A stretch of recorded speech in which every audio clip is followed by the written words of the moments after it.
Hello, I'm John Barrett and I'm a Professor in Energy and Climate Policy at the University of Leeds. I'm also part of the Centre for Research into Energy Demand Solutions.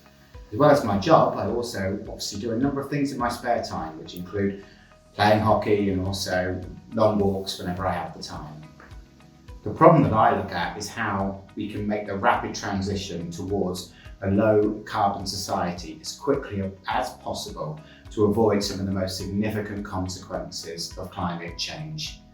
This means, in essence, that we have 10 years to act to have a significant reduction in our emissions.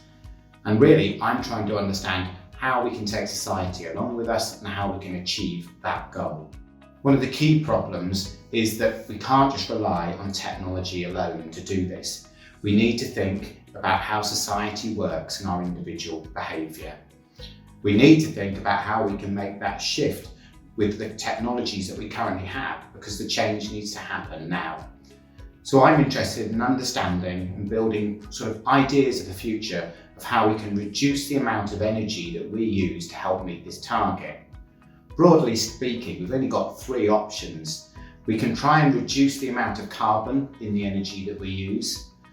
We can try and bury the carbon underground using particular technologies. Or we can reduce the amount of energy that we use in the first place.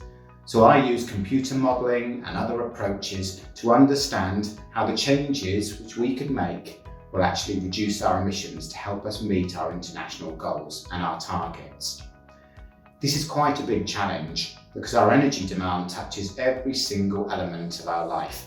This includes the way that we travel, the way we heat our homes, the materials and products that we buy, the holidays that we take, the way we want to interact with our friends, the way that we work. So what we try and do in our scenarios is build plausible futures to know how all these changes can reduce our emissions. And the good news is that we can actually halve our energy demand in the UK while maintaining a high quality of life for everyone. And that, in essence, is what our research has tried to show. So my hope and wishes for COP26 is that we actually put in place the policies and mechanisms needed to ensure that emissions stay within 1.5 degrees.